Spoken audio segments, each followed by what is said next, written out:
आपके सामने मौजूदा कार्य के लिए पूर्ण समर्पण से आप सफलता पा सकते हैं। जीवन को सीख देने वाला ये कथन है चंद्रशेखर वेंकट रमन जी का। आज उनकी पुण्यतिथि पर हम उनको प्रणाम करते हैं। दोस्तों, आज है 21 नवंबर 2021 और मैं आपके लिए लेके आया हूँ आज की करंट अफेयर्स क्विज। आज का पहला सवाल आपकी स्क्रीन पर ये रहा। स्वच्छ सर्वेक्षण पुरस्कार 2021 में भारत का सबसे स्वच्छ शहर कौन सा है? दोस्तों, इस प्रश्न का सही उत्तर है इंदौर। दोस्तों, मैं आपको बता दूं कि 2 अक्टूबर 2014 को महात्मा गांधी जी की 150वीं जयंती में शुरू किया गया था स्वच्छ भारत अभियान। इसी अभियान को आगे बढ़ाते हुए प्रधानमंत्री श्री नरेंद्र मोदी जी ने 2016 में शुरू किया स्वच्छ सर्वेक्षण। दोस्तों, क्या उद्देश्य है पर स्वच्छ सर्वेक्षण का? इसका उद्देश्य है बहुत ही साधारण पर बहुत ही अच्छा। इसके अंतर्गत होता ये है कि शहरों के बीच में सकारात्मक प्रतिस्पर्धा बढ़ाई जाती है। इसमें एक शहर अपने आप को दूसरे शहर से ज़्यादा साबित करने का प्रयास करता है और होता कुछ यूँ है कि इसी बहाने पूरा देश साफ हो जाता है। दोस्तों, कौन जारी करता है ये सूचकांक? तो ध्यान रखिएगा, भारत सरकार का आवास एवं शहरी मामलों का मंत्रालय ये सूचकांक जारी करता है या पुरस्कार देता है। सर्वे कंडक्ट कराता है क्वालिटी काउंसिल ऑफ इंडिया। इस वर्ष की रैंकिंग के बारे में जान लेते हैं दोस्तों। तो इस वर्ष सबसे साफ जो सबसे स्वच्छ शहर है वह बन गया है इंदौर। सबसे स्वच्छ राज्य जो है वह बन गया है छत्तीसगढ़ और सबसे स्वच्छ गंगा किनारे बसा हुआ शहर है वाराणसी। दोस्तों, मैं आपको ये भी बता दूं कि इस बार लगातार 5वीं बार इंदौर देश का सबसे स्वच्छ शहर बनकर उभरा है। हमें इंदौर से सीख लेनी चाहिए दोस्तों। और अब हम बढ़ रहे हैं अगले प्रश्न की ओर। अगला प्रश्न है, यूएसए में राष्ट्रपति पद संभालने वाली पहली महिला कौन है? दोस्तों, इस प्रश्न का सही उत्तर है कमला हैरिस। दोस्तों, मैं आपको बता दूं कि यूएसए के राष्ट्रपति श्री जो बाइडेन जी स्वास्थ्य कारणों से 85 मिनट के लिए अपनी राष्ट्रपति शक्तियां उपराष्ट्रपति कमला हैरिस को ट्रांसफ़र कर दी थी। इस तरह यूएसए के इतिहास में कमला हैरिस पहली ऐसी महिला बन गई हैं जिनके हाथ में राष्ट्रपति शक्तियां आई हैं।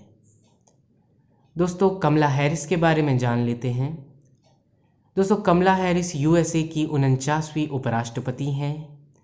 वे यूएसए की पहली महिला उपराष्ट्रपति भी हैं। वे यूएसए में पहली एशियाई अमेरिकाई उपराष्ट्रपति भी हैं और वे यूएसए की पहली अफ्रीकी अमेरिकी उपराष्ट्रपति भी हैं। दोस्तों, आगे बढ़ते हैं और अगला प्रश्न है, हाल ही में महाराष्ट्र सरकार ने किसे कोविड टीकाकरण एम्बेसडर बनाया है? दोस्तों, इस प्रश्न का सही उत्तर है सलमान खान। दोस्तों, महाराष्ट्र सरकार ने लोगों को कोविड टीकाकरण के लिए जागरूक करने के लिए सलमान खान को चुना है। हम बढ़ रहे हैं अगले प्रश्न की ओर और अगला प्रश्न है, इस वर्ष की वैश्विक रिश्वत जोखिम रैंकिंग में भारत का स्थान कौन सा है? दोस्तों, इस प्रश्न का सही उत्तर है 82वां। दोस्तों, हाल ही में वैश्विक रिश्वत जोखिम सूचकांक 2021 जारी किया गया है। कौन करता है दोस्तों ये सूचकांक जारी? तो जान लेते हैं। TRACE नामक एक संस्थान है जो कि इस सूचकांक को जारी करता है। दोस्तों, भारत के स्थान के बारे में चर्चा कर लेते हैं। तो दोस्तों, इस सूचकांक में भारत 44 अंकों के साथ 82वें पायदान पे है। ध्यान रखिएगा मेरे दोस्तों कि 2020 में भारत जो है वो 77वें स्थान पे था और भारत के अंक थे 45। दोस्तों इसका अर्थ ये है कि भारत पिछले साल के मुकाबले इस साल 5 पायदान नीचे गिर गया है। टॉप 3 दोस्तों देशों के बारे में जान लेते हैं मेरे दोस्तों। तो टॉप 3 देशों में है नंबर 1 डेनमार्क, नंबर 2 नॉर्वे और नंबर 3 है फिनलैंड। सबसे बुरे प्रदर्शन करने वाले जो देश हैं दोस्तों वे हैं नंबर 1 पे है उत्तर कोरिया, उससे थोड़ा सा कम बुरा प्रदर्शन है तुर्कमेनिस्तान का और फिर आता है वेनेजुएला। दोस्तों हम बढ़ रहे हैं अगले प्रश्न की ओर और अगला प्रश्न है भारत का पहला खाद्य सुरक्षा संग्रहालय कहाँ खोला गया है। दोस्तों इस प्रश्न का सही उत्तर है तंजावुर। दोस्तों हाल ही में भारत का पहला खाद्य सुरक्षा संग्रहालय खोला गया है। दोस्तों किसने खोला है ये संग्रहालय, तो ध्यान रखिएगा भारतीय खाद्य निगम यानी कि FCI अंग्रेजी में फूड कॉरपोरेशन ऑफ इंडिया और विश्वेश्वरैया औद्योगिक व तकनीकी संग्रहालय बेंगलुरु, इन दोनों संस्थाओं ने मिलकर इस संग्रहालय को खोला है। दोस्तों ये संग्रहालय खोला गया है तंजावुर में और FCI और तंजावुर का बहुत पुराना नाता है। दोस्तों मैं आपको बता दूं कि FCI यानी कि भारतीय खाद्य निगम का पहला कार्यालय जो है उसका उद्घाटन 14 जनवरी 1965 में तंजावुर में ही हुआ था। दोस्तों आइए अब हम FCI के बारे में जान लेते हैं क्या है भारतीय खाद्य निगम। तो दोस्तों भारतीय खाद्य निगम जो है एक संवैधानिक निकाय है। गौर करने वाली बात है मेरे दोस्तों, यह एक संवैधानिक निकाय, ठीक है। भारतीय खाद्य निगम अधिनियम 1964 के तहत इसे वर्ष 1965 में स्थापित किया गया था। कौन सा अधिनियम, तो भारतीय खाद्य निगम अधिनियम कब आया था 1964 में और भारतीय खाद्य निगम कब स्थापित हुआ, तो 1965 में। दोस्तों किस मंत्रालय के अंतर्गत आता है FCI, तो मैं आपको बता दूं उपभोक्ता मामले, खाद्य एवं सार्वजनिक वितरण मंत्रालय के अंतर्गत भारतीय खाद्य निगम आता है। दोस्तों हाल ही में अभी जो भारतीय खाद्य निगम है उसका मुख्यालय आज की डेट में है नई दिल्ली में। दोस्तों भारतीय खाद्य निगम का मुख्य कार्य है खाद्यान्न एवं अन्य खाद्य उत्पादनों की खरीदी, भंडारण, परिवहन, वितरण और बिक्री करना। मुझे लगता है आपको समझ में आ गया होगा मेरे दोस्तों। हम बढ़ रहे हैं अगले प्रश्न की ओर और अगला प्रश्न है भारत का पहला घास संरक्षण क्षेत्र कहाँ विकसित किया गया है। दोस्तों इस प्रश्न का सही उत्तर है उत्तराखंड। दोस्तों मैं आपको बता दूं कि भारत का पहला घास संरक्षण क्षेत्र जो है वह उत्तराखंड के अल्मोड़ा ज़िले के रानीखेत में बनाया गया है।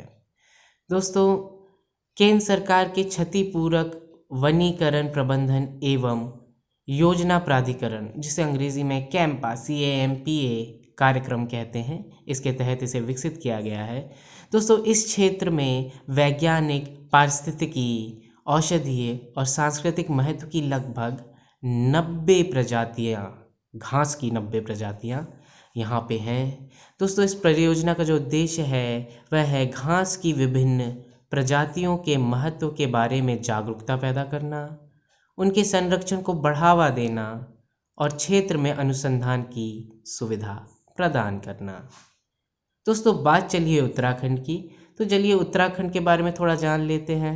उत्तराखंड के मुख्यमंत्री हैं पुष्कर सिंह धामी, उत्तराखंड के राज्यपाल हैं गुरमीत सिंह और उत्तराखंड की राजधानी है देहरादून।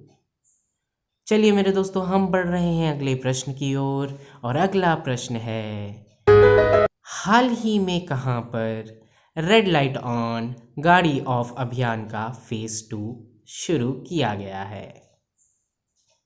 दोस्तों इस प्रश्न का सही उत्तर है, आप सभी को पता है, ये बात मुझे पता है कि सही उत्तर है दिल्ली।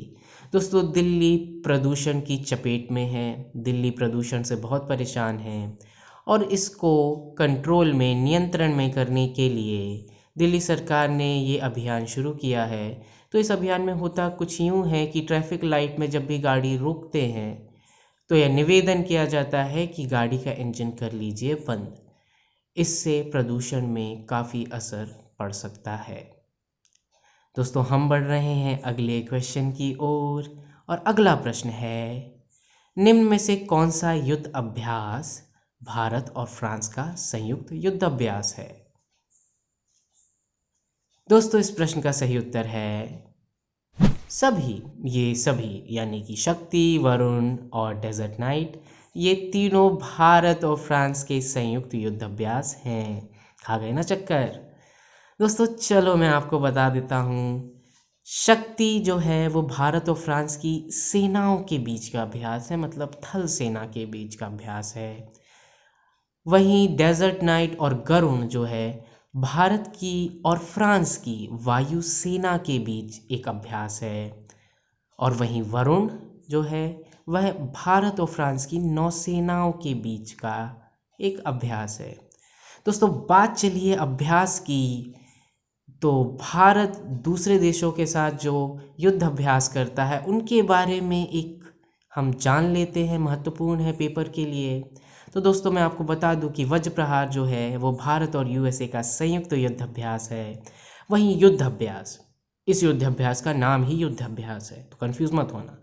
तो युद्ध अभ्यास जो है वो भारत और यूएसए के बीच का संयुक्त युद्ध अभ्यास है। संप्रीति जो है वो भारत और बांग्लादेश के बीच होता है। नोमैडिक एलिफेंट भारत और मंगोलिया के बीच में होता है। धर्म गार्डियन भारत और जापान के बीच में होता है। सूर्य किरण भारत और नेपाल के बीच में होता है। वहीं हैंड इन हैंड भारत और चीन के बीच संयुक्त युद्धाभ्यास है। दोस्तों भारत और फ्रांस के बीच युद्धाभ्यास का नाम है शक्ति। और दोस्तों बहुत से देश हैं जिनके साथ भारत शक्ति से ख़त्म होने वाले नाम के युद्धाभ्यास करता है। तो आप कंफ्यूज ना हो इसलिए मैंने उनकी लिस्ट अलग से बनाई है, तो थोड़ा सा उनके ऊपर भी ध्यान दे देते हैं। तो दोस्तों शक्ति जो है वो भारत और फ्रांस की सेना के बीच का संयुक्त युद्धाभ्यास है। वहीं मित्र शक्ति भारत और श्रीलंका की सेनाओं के बीच का संयुक्त युद्धाभ्यास है। गरुण शक्ति भारत और इंडोनेशिया की सेनाओं के बीच का युद्धाभ्यास है। वहीं समुद्र शक्ति भारत और इंडोनेशिया की नौसेनाओं के बीच का युद्धाभ्यास है। मुझे लगता है आपको क्लियर हो गया होगा मेरे दोस्तों, हो गया ना?